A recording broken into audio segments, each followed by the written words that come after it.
Here we go.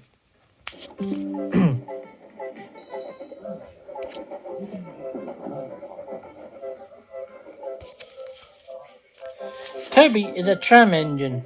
He has cow catchers and side plates and doesn't look like a steam engine at all.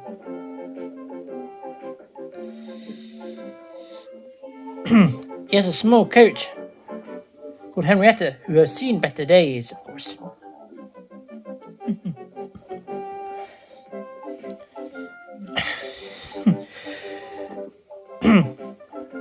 Nine trucks used to rattle behind her, but now there are only 3 or 4, as mostly the factories and farms send their goods mostly by lorry.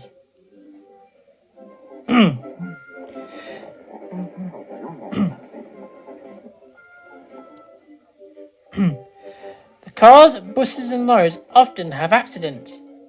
Toby, as you know, hadn't had an accident for years from this point.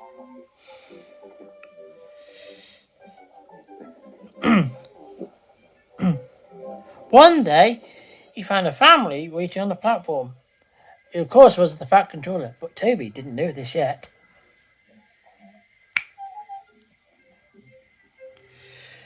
May we go in, Grandfather? Do look at this engine. That's a tram engine, Stephen, said the Fat Controller. Is it electric? Asked Bridget. Whoosh! Shh, said her brother. You offended him. But trams are electric, aren't they? They are mostly. This is a steam tram. May we go in it, Grandfather? Please? Stop, said the Fat Controller to the guard. They all scrambled in to Henrietta. Pip, pip, hooray, chanted Henrietta, but Toby did not sing. Electric indeed, electric indeed. He was very hurt and cross.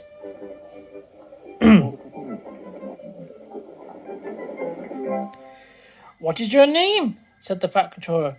Toby, sir. Thank you, Toby, for a very nice ride. You're welcome, sir. This is a gentleman, said Toby thought. It's a gentleman who knows how to speak to engines. The Fat Controller and his family came every day for a fortnight. Sometimes they rode with the guard.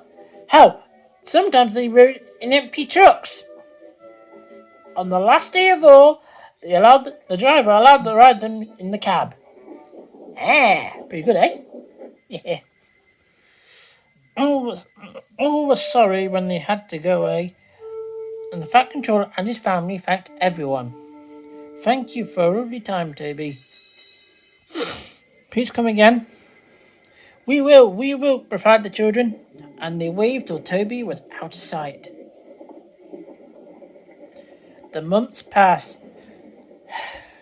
Toby had fewer trucks and fewer passengers. Our last day, Toby, said his driver one morning. Manager says we must close tomorrow. Next day, everyone wanted a chance of our last ride. The passengers joked and sang, but Toby and his driver wished they wouldn't.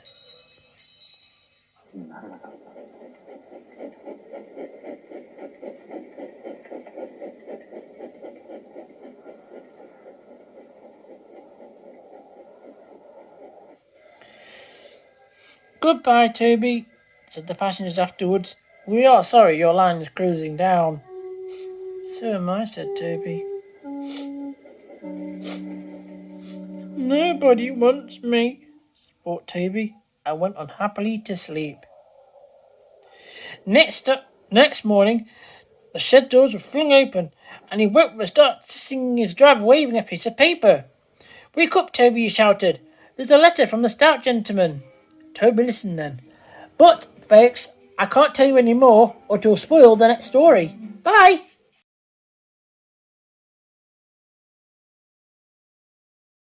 Here we go. There's a quarry line in the Thomas's branch. Thomas is always careful to whistle here in case anyone was coming.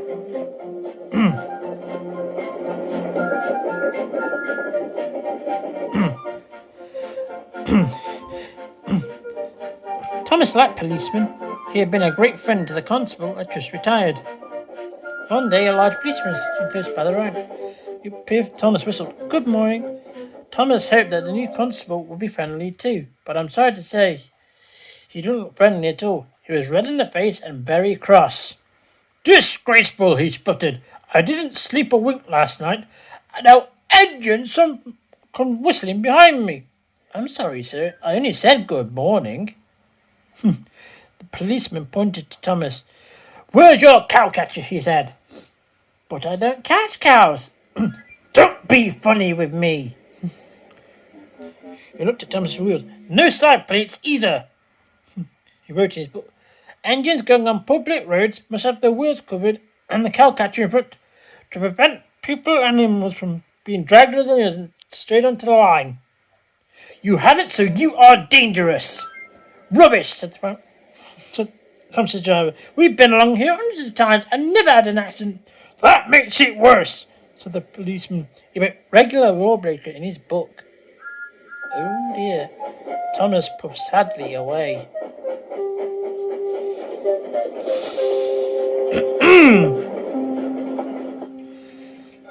Meanwhile, the fat controller was having toast and marmalade. The butler came in. Excuse me, sir, you're wanted on the telephone. Bother that telephone, said the fat controller. What's that? Yeah, I'm sorry, my dear. Thomas is in trouble with the police and I must go at once. At the station, the fat controller learned the situation. Dangerous to the public, indeed. We'll see about that.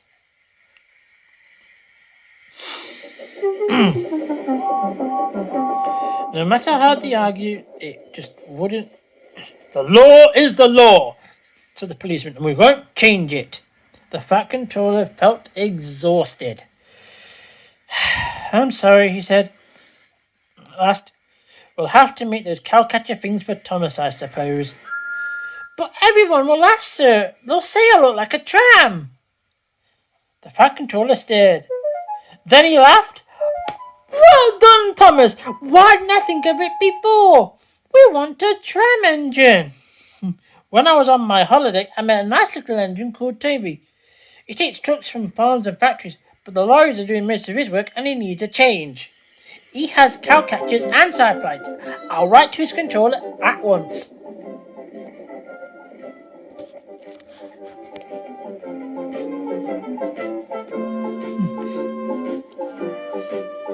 A few days later, Toby arrived.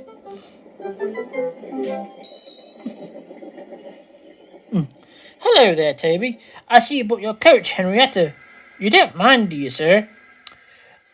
Station master wanted to use it as a hen house, and that would never do.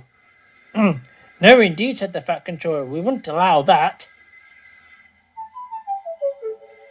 Off we go.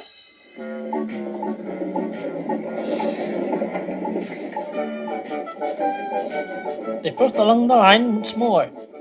Heck, Toby made the silly trucks behave even better than Thomas did.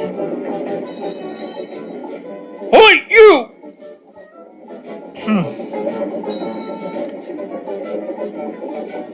At first, Thomas was jealous, but Thomas was so happy that Toby rang his bell and frightened the policeman.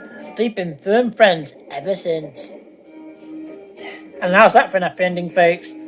Okay, I will see you for the last story. Bye!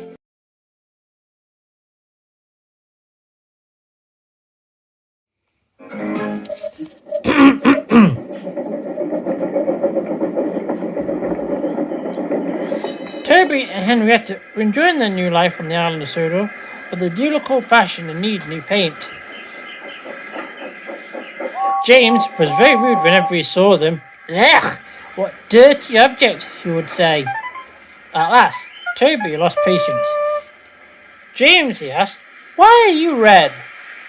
I am a splendid engine, answered James. Ready for anything. You never see my paint dirty. Oh, answered James. That's why you needed bootlaces to be ready, I suppose. James went redder than ever and snorted off. It was such an insult to be reminded of the time that bootlights had been used to mend a hole in one of his coaches.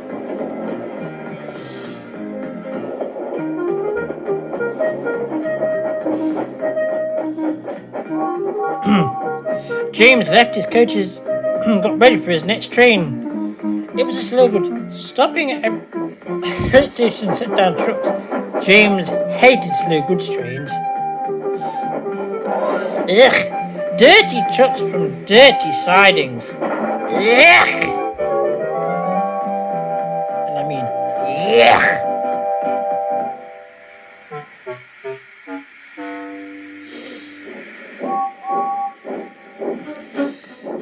Starting with only a few, he picked up more and more trucks from each station till he had a long train.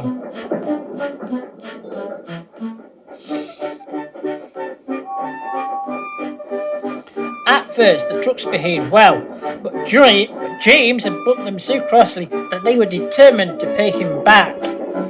Presently, they approached the top of Gordon's Hill. James had an accident with trucks before and should remember this. "Wait, James, wait," said the driver. But James wouldn't wait. He was too busy thinking what he'd say to Toby when they next met. The truck's chance had come. "Hurrah, hurrah," they laughed, and banging their bumpers, they pushed James down the hill. "Help, help," cried James. "I've got to stop, I've got to stop," groaned James.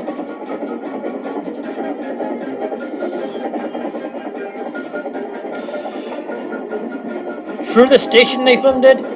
Disaster lay ahead.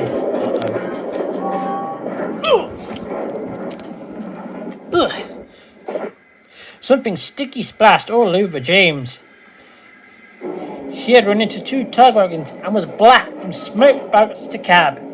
He was more dirty than hurt, but the tug wagon and some trucks were all to pieces.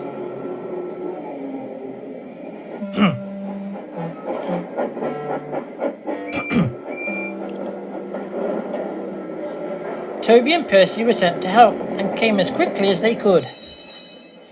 "Look here, Percy," answered Toby. "Whatever is that dirty object?" "That's James, didn't you know?"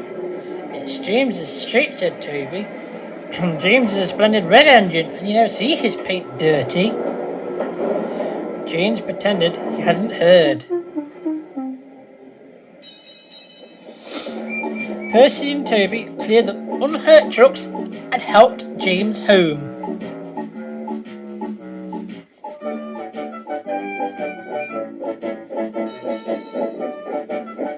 The Fat Controller met them.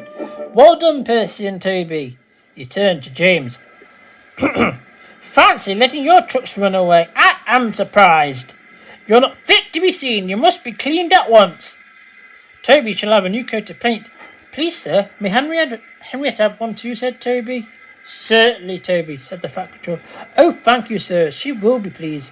All James could do was watch Toby as he ran off happily with the news. And I hope James learned a valuable lesson.